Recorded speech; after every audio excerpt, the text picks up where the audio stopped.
We're live. Good evening. I'd like to call the March 10th, 2025 meeting of the University City Council to order. Madam Clerk, would you please call the roll? Councilman Clegg, Present. Councilman Teeman, Present. Councilman McMahon, Here. Councilman Brenner, Present. Councilman Fuller, Here. Councilman Smotherson, Here. Mayor Crowe. Here. By the way, to those of you who are watching online or here in the audience, we want to express our appreciation to Ms. Dean for filling in for Ms. Reese, our city clerk, who is at a state city clerk meeting this evening, actually for a good part of this week. So thank you very much, Ms. Dean, for filling in. You have before you the agenda. Is there a motion to approve the agenda? Motion made by Mr. Teeman, seconded by Mr. McMahon. Is there a discussion? Hearing none, all those in favor, please signify by saying aye. Opposed? The ayes have it. We have no proclamations. You have before you the February 24th, 2025 study session of the Architectural Review Board. Is there a motion to approve? Motion made by Mr. McMahon, seconded by Mr. Fuller. Is there a discussion? Hearing none, all those in favor, please signify by saying aye. Opposed? The ayes have it. You have before you the February 24th regular meeting minutes. Is there a motion to approve? Motion made by Mr. McMahon. Is there a second? Seconded by Mr. Teeman. Is there discussion? Hearing none, all those in favor, please signify by saying aye. Opposed? The ayes have. We have no appointments. We have no swearing in. This is our first section on citizen participation. And I believe that everybody who is in the audience has spoke before many times, and they probably know the rules. But when you come to the microphone, if you please give your name and address, you're limited to 5 minutes. And our first request to speak on a non-agenda item is Tom Sullivan.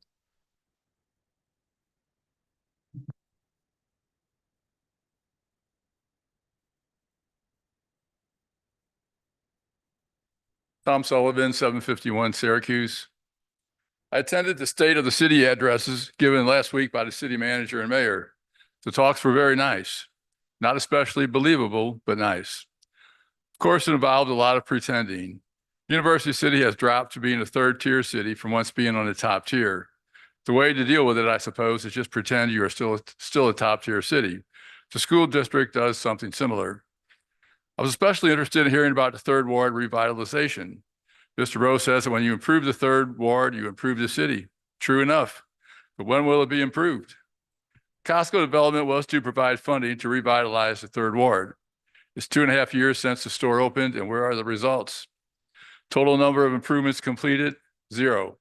Total number of improvements planned, 0. Number of surveys by the Third Ward Revitalization Committee, numerous.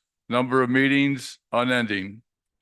Residents have come to the meetings looking for information about how their homes will be improved, and we're told nothing can be done at this time. As to the community proposals the consultants came up with, none are being planned. A criticism made by some of the committee members is that they are not realistic. Councilman Teeman was also at the State of the City address and has written about it. In less than a year on the council, Mr. Teeman has become a true believer. He says he will soon be writing an essay about all that has been done in the city. So that you might have a balanced view, there are some things I would mention.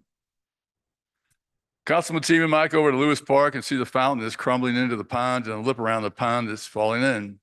I would also suggest you might also visit the Rain Man sculpture and see some of the upkeep that's needed. The longer it's delayed, the worse it will get. You might also look at how the streets in the North Loop have been paved. Many parts of the street curbs were missing or crumbling, but the streets were paved without fixing them. By contrast, the county fixed all the curbs on Kingsland before the street was repaved. Councilman might also stop by Eckerd Park, which was refurbished for $800,000. You might notice that there are a few people in the park. Before it was redone, the park was used quite a bit. In the evening, when weather was good, the playground at the park was packed with kids and parents pushing baby carts, but no more. The playground was removed when a remodeling was done and was not replaced. The Costco redevelopment is also supposed to cause more development on the Olive Corridor, but there are even more vacancies on Olive. 7-Eleven at 82nd Street is boarded up. The car wash that operated for 50 years or more closed down. Frank and Helen's closed. Family Dollar closed. Advanced Auto Parts just closed. Even the notorious Elmo's Love Lounge closed. There is no reason to believe the situation on Olive will ever improve. Councilman Teeman might also take a walking tour of the Loop. It has also been in a decline. Last time I counted, there was about 30 vacancies. The old Cicero space has now been vacant for over 7 years. Joe Edwards just closed the Peacock Diner. It seems a unique character of the Loop is being developed out of existence, just like the west end of the city. Thank you for listening to my comments. Our next request to speak is Gerald Tiers.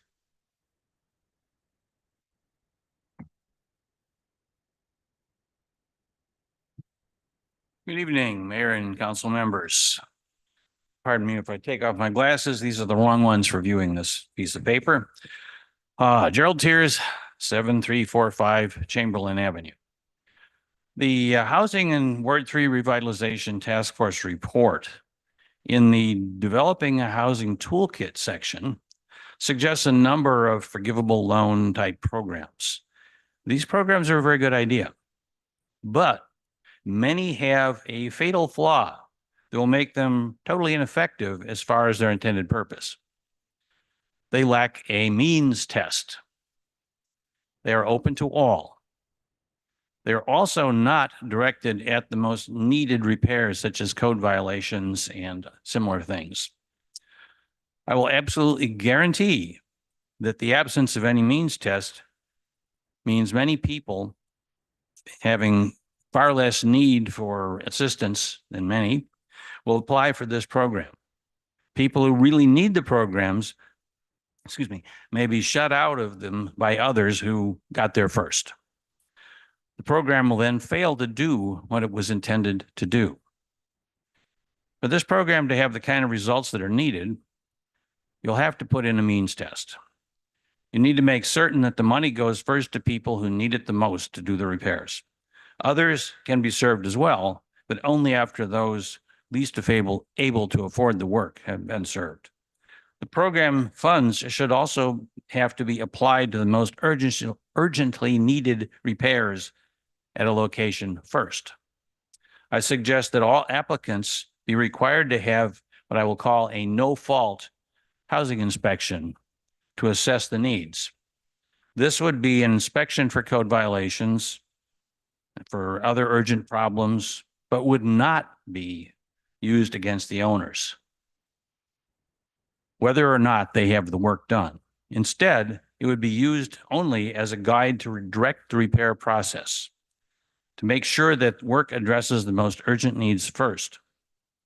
This should not prevent other types of work at a location, but the money should go first to applicants having code violations and so forth that need to be addressed. And if other optional work is to be done as well, the urgent issues must be done first. Once applications having urgent needs are handled, then the process can be opened up to other applicants who pass the means test. If any money is left over after that, then the means test threshold can be raised in steps until available funds have been expended or all the applicants have been served. Using a combination of means tests, code violations, and urgent repairs as initial qualifications for the program would have the effect of actually improving the housing stock. Housing being up to code is, after all, a basic goal and must be made a minimum requirement. It is also a direct benefit to the residents. There is one shot at this project, and U City cannot afford to miss this one chance to make a significant difference. It has been a long time coming and needs to be done right. Thank you.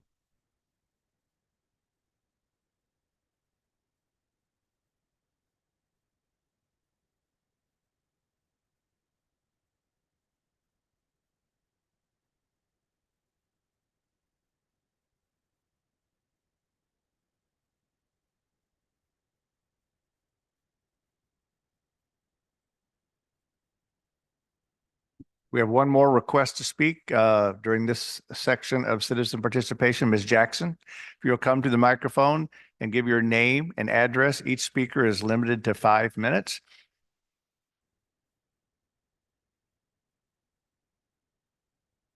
And there's a green button at the bottom if you'll hit the button. Well, it may not be green, it becomes green when you hit it. There you go. Oh, okay. There you go. Okay, I'm Diane Jackson. I stay at 6836 Crest Avenue.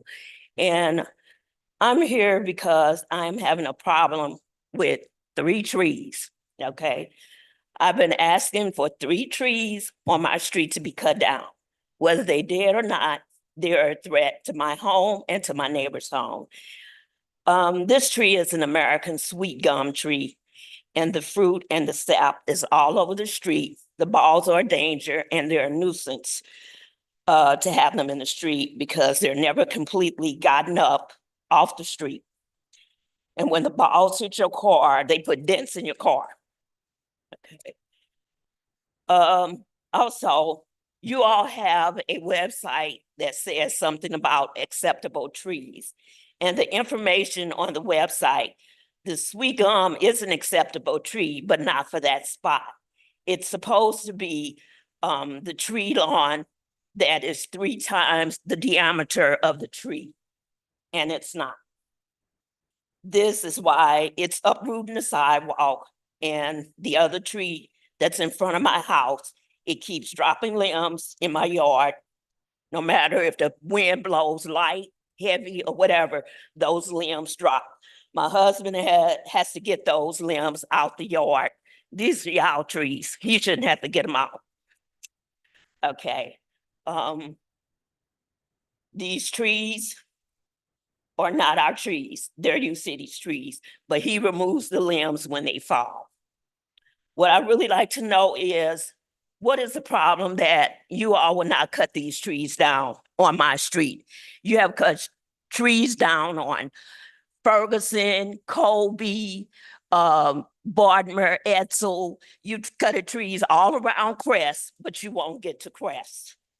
And I've talked to people several times about these trees. I've talked to the street maintenance people. 3 people came out and looked, and they said that the trees weren't dead, but they cut some limbs down. That's not working. That is not working. Why these trees? I want to know why these trees cannot be cut down. And don't tell me because you don't have the budget. I'm seeing trees cut around all around me. And you should have the funding for my street as well. Just because they're not dead, they are a nuisance. Thank you. I just want to know why they won't be cut down. Thank you. Thank you very much. That concludes our citizen comments for the evening. We'll now move forward with council comments. Are there any council comments this evening at this section of the agenda? Hearing none, we have no public hearings tonight. You have on the consent agenda 1 item, tub grinding 2025. Is there a motion to approve the consent agenda? Motion made by Mr. Fuller. Is there a second? Seconded by Mr. Teeman. Is there a discussion? Hearing none, all those in favor, please signify by saying aye. Opposed? The ayes have it. Mr. Rose. Mayor and council, there are no updates for tonight. Item L2 asks that you consider a conditional use permit 22-09, application to amend a conditional use permit to allow reduction of up to 20% of the number of required off-street parking spaces for Lot 9 of the Market at Olive Plat 2. And Dr. Wagner is here to present this item. Dr. Wagner? Thank you, Mr. Rose. Good evening, Mayor, council members. This amendment to conditional use permit 22-09 is really just a paperwork issue that we're talking about the building on the south side of Olive where the Panera Bread is. They had a change of uses. They originally had 2 restaurants proposed. Now they have 3. So that required a change in the parking ratio. The initial reduction was from 93 spaces to 83, a 10.75% reduction. Now they're requiring 114, and they are proposing 88 spaces, which is a 14.23% reduction. So the amendment is from 10.75 to 14.23. There are no physical changes whatsoever proposed for the site. And Mr. David Hutkin is here to answer any questions you might have. Are there any questions for Dr. Wagner from members of council? Hearing none, is there a motion to approve a CUP 2209? Motion made by Mr. Smothers and seconded by Mr. Teeman. Is there discussion? Hearing none, all those in favor, please signify by saying aye. Opposed? The ayes have it. Mr. Rose. Honorable Mayor and council members, this next item, item L3, asks that you consider a conditional use permit 24-05 application to amend an existing conditional use permit for a restaurant at 7489 Delmar Boulevard. And Dr. Wagner is Thank here you to again, present Mr. this Rose. item. This one also is fairly straightforward. This is for the Del Pietro restaurant on the corner of Delmar and Hanley. The amendment involves the addition of a curb cut on Hanley Road. His initial site plan did not include that. He needed to add the second curb cut. And in doing so, he loses 2 parking spaces. So he did not have a parking reduction on the first, on his initial approval. And he had 31 spaces. Now he has 29. That requires a 5.2% reduction in the parking. So again, fairly straightforward. And Mr. Del Pietro gives his regrets. He was had to be out of town today, so I told him we would carry on nonetheless. Are there any questions of Dr. Wagner regarding 24-05? Hearing none, is there a motion to approve? Motion made by Mr. Fuller. Is there a second? Seconded by Mr. McMahon. Is there a discussion? Hearing none, all those in favor, please signify by saying aye. Opposed? The ayes have it. Thank you very much. We'll now move forward to unfinished business. We have before us bill number 9564. Ms. Dean, may we have the second reading, please? Bill 9564, an ordinance amending section 230.090 of the municipal code of the city of University City, Missouri, relating to yard waste, recyclables, and prohibited solid waste by deleting the requirement that by deleting the requirement that yard waste bags exhibit a yard waste sticker. Thank you very much. May we have the third reading? Bill 9564, an ordinance amending section 230.090 of the municipal code of the city of University City, Missouri, relating to yard waste, recyclables, and prohibited solid waste by deleting the requirement that yard waste bags exhibit a yard waste sticker. Thank you very much. Is there a motion to approve? Motion made by Mr. Fuller, seconded by Mr. McMahon. Is there discussion?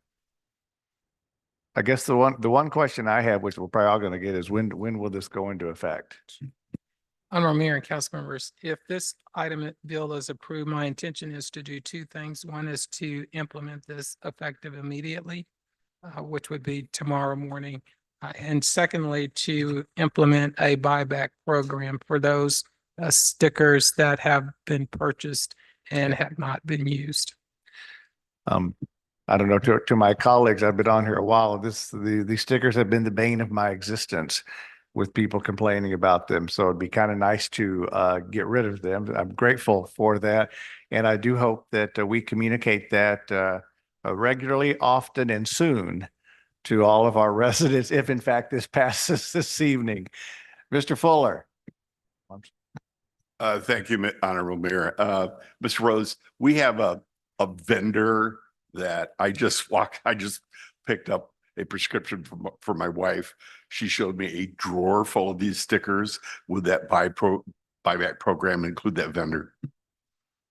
Yes, anyone that has purchased a sticker would be eligible for a buyback of that sticker.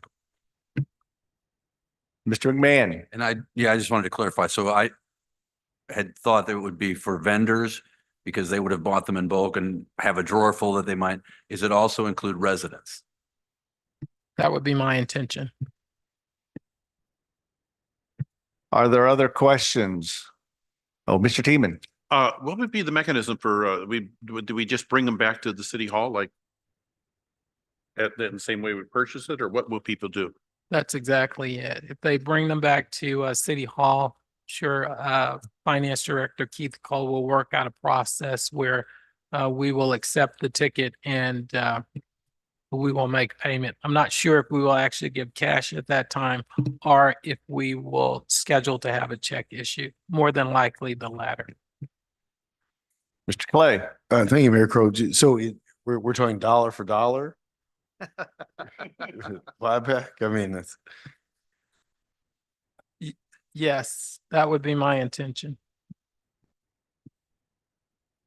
Well, with the questions coming from my colleagues, I think our communication plan has to be well thought out here because we'd really like to have this be a positive to our community because I think people are tired of having the stickers and then make sure if the buyback works, that it really does work the way it's supposed to work. Otherwise, Mr. Cole is going to have less hair than he had last week, I think. So are there any other questions regarding bill number 9564? If there are none, Ms. Dean, would you please poll the council? Councilman McMahon. Councilwoman Brenner. Aye. Aye. I said McMahon. Councilwoman Brenner. Aye. Councilman Fuller. Aye. Councilman Smotherson. Aye. Councilman Clay. Aye. Councilman Teeman. Aye. Mayor Crowe. Aye, the bill is passed. You have now before you bill number 9565. Ms. Dean, may we have the second reading?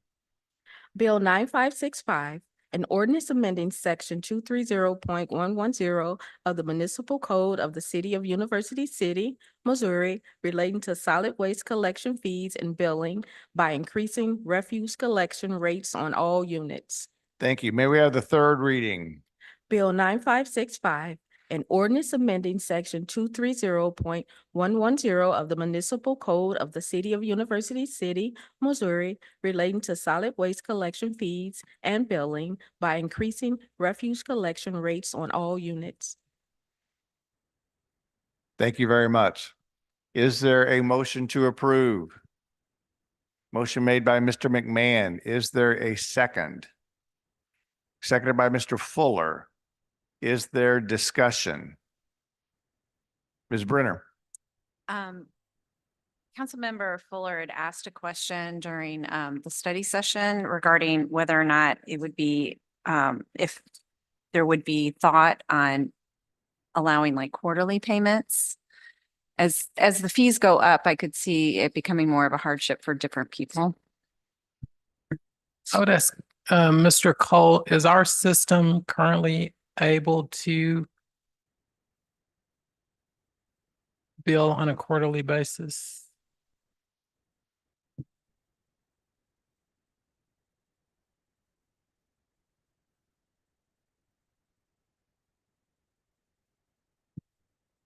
Thank you, Mr. Rose, Honorable Mayor, members of council. I believe it can because we used to bill on a monthly basis, but it was overbearing with printing out the bills on a monthly basis. It's feasible, but then we switched. I believe it was like back in 2013. Then we switched to on a 6-month billing cycle. But I believe it's doable. It's just a lot more paper. So Councilmember Brenner, something that we can certainly get more information on, because I would also want to know the impacts to whether that would be a more efficient or inefficient process. So we'll need to do a more in-depth study on that to identify what the impacts are. Mr. Clay? Thank you, Mayor Crowe. Do we have the ability to do electronic billing? Yes, we have online billing. The resident can sign up on the website on the online bill pay. And once we post the bills when they provide their email address, then the bill will then be sent to the resident through their email address. And so we do have that. We don't have automatic billing though. Okay. No, sir. Thank you. Mr. McMahon? Thank you, Mayor. If I remember correctly, the 6-month bills, don't we break the city down into zones so that we're not just doing the whole city every 6 months. So your task is you're printing those bills. I can't remember how many zones there are, but you're almost doing the bills monthly now, just not to the whole city. Yes, that is correct. So previously, yeah, we were doing it. There was just one zone and we were billing them every month, 12,000 accounts. So then, yes, in 2013, when we switched to the 6-month billing cycle, then we broke it out between 5 routes. So like March 1st is Route 1, then April is Route 2, and so on. And then come August, so July would be your Route 5, and then there's a break for August, and then the next billing cycle will begin in September, and that's Route 1 again, and then kind of goes through the cycle. So it's, yes, you're correct. It's basically, we're doing it monthly except for February and August, but it's less. Okay, routes. Thank you. Mr. Fuller. Thank you, Mr. Mayor. And I'm sorry, Mr. Cole, I don't want to make your life hell here, but perhaps a suggestion, if we go to the quarterly basis, offer it to a limited population such as senior citizens. Would that reduce your toil? As a suggestion, that's all I'm saying. That's possibly, but I would have to talk with our vendor to Yep. see how that would all work Understand. out. Thank you very much. Any other questions? I believe we already have a motion and a second on the floor. If there are no further questions, Ms. Dean, would you please call the roll? Councilwoman Brenner, Aye. Councilman Fuller, Aye. Councilman Smotherson, Aye. Councilman Clay, Councilman Teeman, Aye. Councilman McMahon, Aye. Mayor Crowe. Aye, the bill is passed. I don't believe we have any other old business, nor do we have any further new business. Are there any reports from any members of council regarding their commissions? Hearing none. Ms. Dean, do we have any further requests to speak in our bin up front? No. Thank you very much. Do we have any further any council comments from members of council? And we are not going into executive session, so I would welcome a motion to adjourn. Is there such a motion? Motion made by Mr. Teeman, seconded by Mr. Clay. Is there discussion? Hearing none. All those in favor, please signify by saying aye. Opposed? The ayes have it. Thank you very much.